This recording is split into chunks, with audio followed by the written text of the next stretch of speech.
Welcome to the SVGTV News for today, June 13th. I am Khalil Kato with the details. Commissioner of Police of the Royal St. Vincent and the Grenadines Police Force, Colin John, admits the force is encountering numerous challenges in the prosecution of sexual crimes, especially involving minors. Recently, 2 men aged 45 and 53 were convicted and sentenced for rape in 2 separate cases involving 2 female minors, a 10-year-old and a 9-year-old. Commissioner John made a guest appearance on WeFM's Issues at Hand program on Sunday, where he revealed many sexual crimes occurring against minors are going unreported. The police head says even when cases are reported, the legal proceedings have started. Witnesses and victims often are reluctant to appear in court. Another issue of concern, John notes, is the lack of forensic equipment and personnel to properly investigate sexual offences. Very successful. Every report that is dealt with, every matter that is reported is dealt with. We have some very good investigators. We also work in conjunction with the family court, their counselors, to assist victims. Some of the challenges that we encounter is that some persons may choose not to cooperate with the police, whether the parents of the child or the young child himself. Let's say a 14-year-old got involved in a sexual encounter. You may try to get information from her. She may choose not to. You may be able to get a statement, but then on the day the court, you find that they go to the home to warn them. And the day before, they're not there. Persons reluctant to go to court. We also need some assistance in terms of forensic in that area, although we know the government resources are limited, but we can do some improvement in those areas in terms of increasing number of counselors as well, and like more swabs for victims of rape and those kind of incidents, really. Commissioner John says the force has recognized that more needs to be done to address the incidents of domestic violence. He says members of the police force have been undergoing training with the Ministry of National Mobilization on how to properly handle domestic violence reports. We have been undergoing training in conjunction with the Ministry of National Mobilization as regards domestic violence training, and we've been working, we have been cooperating with them in terms of issues of domestic violence. Persons are also educated from time to time. We go to schools, we go to community groups and speak to them. Just recently, Sexual Offense Unit, they were in some schools educating students as regard sexual offenses and issues of domestic violence as well. Vincentians of varying ages and skill sets are said to be showing an increased interest in joining the Royal St. Vincent and the Grenadines Police Force, with thousands of applications awaiting processing. This from Commissioner John, who says he believes the starting salary for police is becoming increasingly attractive to persons, even those with postgraduate qualifications. John says there are presently over 100 persons enrolled at the Police Training Academy, and another cohort will start soon. John highlights there was a gap created in police personnel after government implemented the COVID-19 vaccine mandate last year. Yes, we actually have in excess of 100 persons in training. Because of the number of persons, we had to be innovative in terms of the recruitment. So we're doing like a month on, month off. Well, the month at the training school, a month practical policing or actual policing, where they are deployed to different departments or division to get on-the-job training, because the facility there can't accommodate everyone at the same time. Oh, okay. So hence the reason. The top cop says there are now over 5,000 applications from persons waiting to join. Okay, let's on a yearly basis we'll have vacancies for between 100, ranging from like 30 persons to about 100 persons. But we have currently in excess of 5,000 applications. And persons very highly qualified, persons with degrees, persons with masters, persons with associate degrees, persons with 3 A-levels, 9, 12 O-levels. So these are some of the persons. We are also attracting skilled persons, persons working at mechanic shop who they would have had qualifications, so they went to technical college and working at a garage, they might apply to join, become as a mechanic. We also employ persons who has skills in tailoring, persons in plumbing, air conditioning, refrigeration, electrician. Those are so it's in excess of 5,000 applications that we have. John says ideally the police force would have liked to maintain a female to male ratio of 12%, but it has jumped to about 23% in recent times. He adds many of the women who apply to be police officers are usually more qualified than their male counterparts. Cannabis Task Force Emma Hippolyte is commending the St. Vincent and the Grenadines government for its move to include the Rastafarian community in the medicinal cannabis industry. The St. Lucia Cannabis Task Force wrapped up a 3-day visit in SVG on Friday after completing tours of cannabis farms and laboratories, as well as conducting meetings with stakeholders in the industry. Hippolyte says she was pleased to have met with traditional cultivators during the tour, adding that the Cannabis Task Force has also made similar steps to ensure that Rastafarians are able to benefit from St. Lucia's industry. And in a very special way, I felt very honored today to have met the brethren here and had a conversation to know where they are. And I'm pleased that St. Lucia has done the same in terms of bringing the brethren at the table, because they have struggled for years in that area. And we need to ensure that whatever we do, that we protect the livelihoods for the brethren and for our people in general. You know, for St. Lucia, in our politics, the mantra is putting people first. And we are putting our people first in terms of ensuring that the legislation we have protects them. So I have had conversation with them. I've heard the areas of concern, and I've seen and heard what they plan to do to participate actively and benefit actively in that industry. So Hippolyte says the SVG tour has highlighted a number of areas that the St. Lucia Cannabis Task Force needs to amend in their medicinal cannabis legislation. I'm really looking forward to the day when we conclude our legislation. What we've seen, as our legal counsel have indicated, that we're going to sit down. We started actually yesterday after the meeting. We started to see what are the areas and what changes we might have to make to ensure that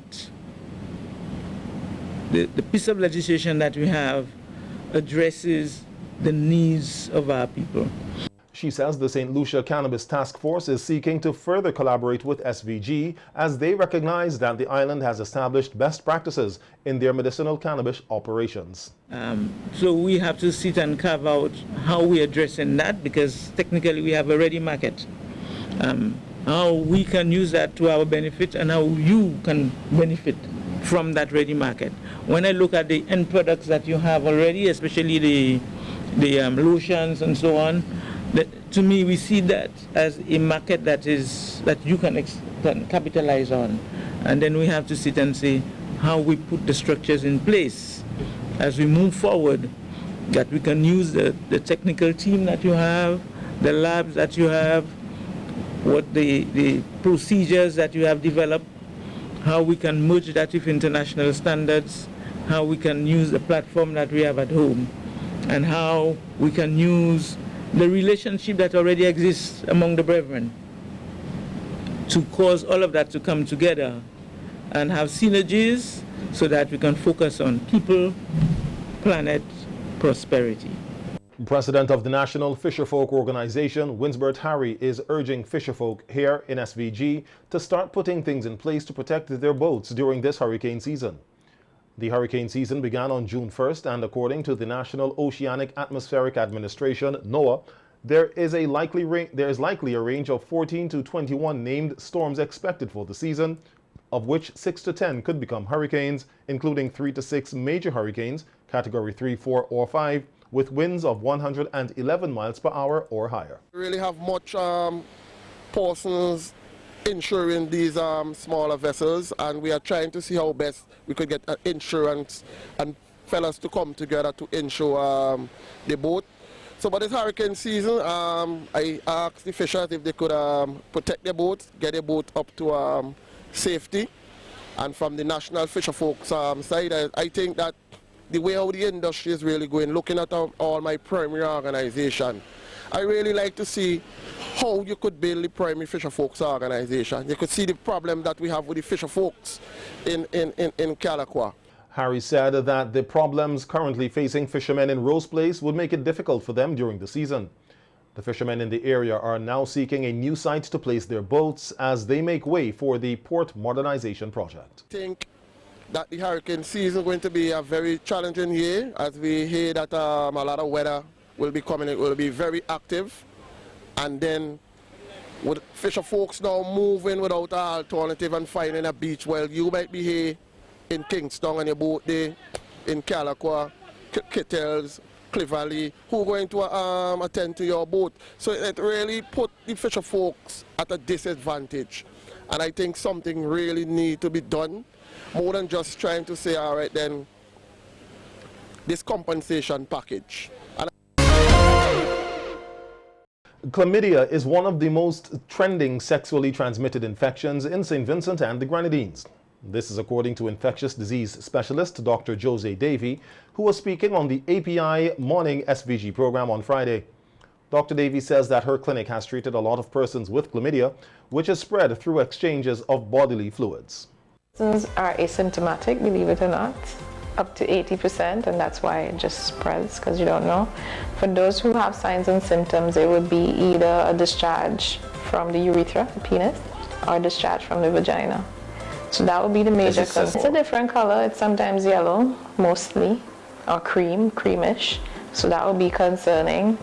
It smells, but it's not as bad as like trichomona or some of the others. There's 2 tablets of azithromycin. And it goes away? Yeah. Alternatively, there's doxycycline, 1 tablet twice a day for a week. It goes away. The only harm that can be had from having some of these diseases is if you've waited very long to treat them. Even after treatment, the women can have pelvic inflammatory disease. So the disease is gone, but the inflammation is left behind. So they have pains in the hip area, a little below there, where you have the fallopian tubes, because the inflammation is occupying those zones. Dr. Davy notes that most of the time, the person with chlamydia has no symptoms. However, it can lead to more serious health problems if left untreated. Complications of chlamydia, the pelvic inflammatory disease, that's one. You can have abscesses of your tubes, and it can lead to peritonitis. It can also affect the eyes in babies and cause blindness in babies. So if there's chlamydia on the way out, then yes, the babies can become blind. And that's why when babies are born, they're given drops in the eye. Regardless of the state of the mother, they're given drops in the eye to prevent things like this. The other sexually transmitted infections trending in SVG are syphilis, gonorrhea, and human lymphotropic virus. That should be the human lymphotropic virus, HTLV. Dr. Davy noted that at least 6% of the population in SVG has the HTLV. This is a sexually transmitted retrovirus disease which can later be developed into leukemia or cancer. 6% of our population with this virus, 6%. HIV is less than 1, but nobody speaks about it a lot.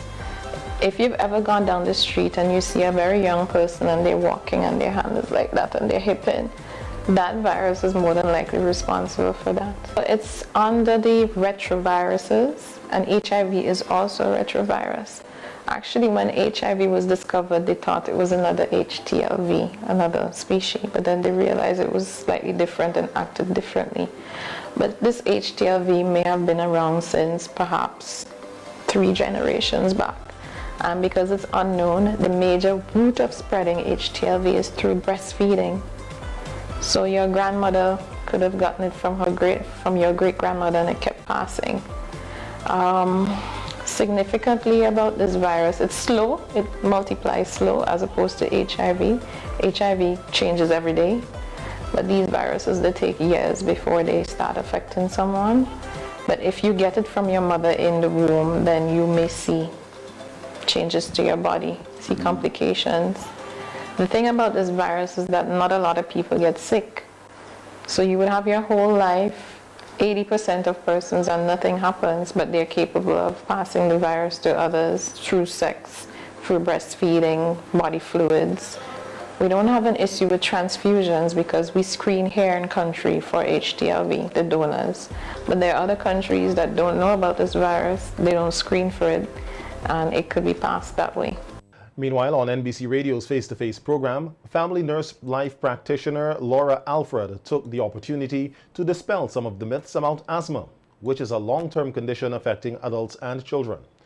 Alfred, who is currently assigned to the Mariquah Health District, says she cherishes any opportunity to educate the public about healthcare matters, noting that there are a number of factors that contribute to asthma. Tightness in the chest and you're coughing. So some of the triggers that bring this about is what we call allergens. So you have the dust mites.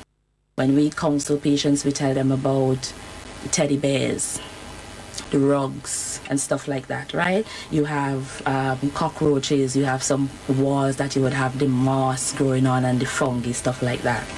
You have the pollutants.